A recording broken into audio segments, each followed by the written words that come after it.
Now, 2 days after 9/11, 9/13 for the record, were you watching the 700 Club? Did you miss it that day? As skeptics, you got to check out on that show. That was the day that Jerry Falwell was a guest on the show. It's Pat Robertson's show. I don't think he was leg pressing 2,000 pounds that day, but Jerry Falwell was doing some heavy intellectual lifting, and he was saying that surely some of the blame for this incident must fall on the ACLU. And gays and lesbians and feminists, abortionists, pagans, people for the American way. And I wanted to call in and say that was out loud. Did you know that?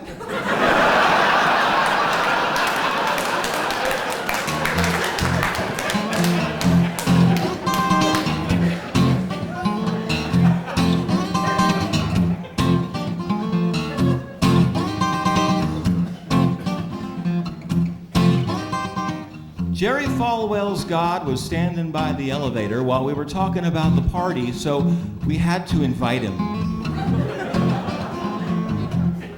And secretly, we were wishing that he wouldn't come because he's vengeful and jealous and he tends to smite people. And of course, he knew we were thinking that. Made him all the more determined to show up and punish us.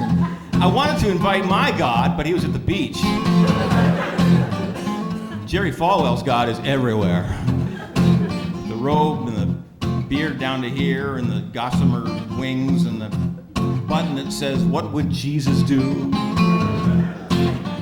Sure enough, the day of the party, there he was at the door. And he spaketh he, saying, "I am come." Yeah, I know there's a joke there, but Jerry Falwell's God will not be mocked. So I said, come in. Jerry Falwell's God. Jerry Falwell's God. Huh.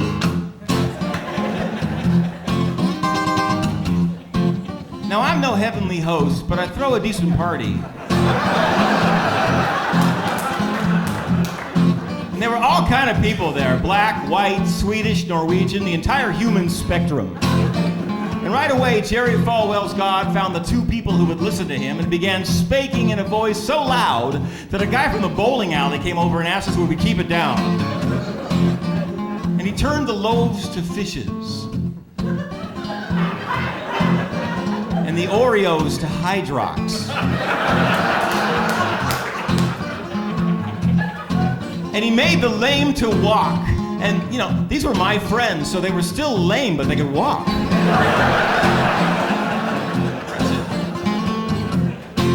And he divided up the room, divided he, saying, gays here, lesbians here, feminists, pagans, abortionists, people for the American way. And frankly, some of us did not know where to stand.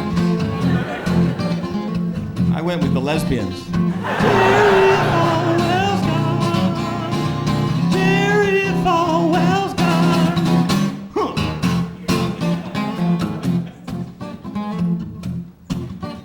Pointed his huge finger at each group in turn, saying, I blame you and you and you who have secularized society and cast me out of the town square. And I thought, man, you are the town square.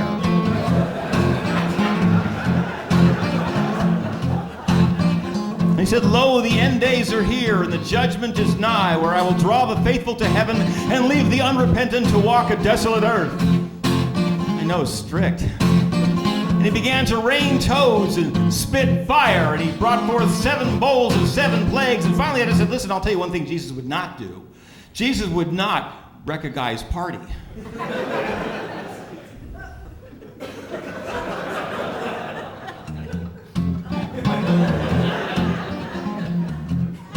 And Jesus would not preach hate. Jesus would not stand in the rubble and say, I told you so. Jesus would not use an international catastrophe to score points for some narrow, misogynistic, anti-Semitic, homophobic interpretation of his life and teachings. And if people are vengeful and jealous and violent, maybe it's because you created them in your image.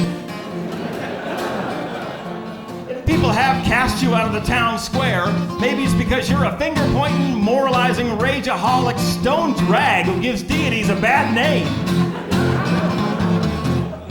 And if people have turned away from your word, maybe it's because you got spinach in your teeth.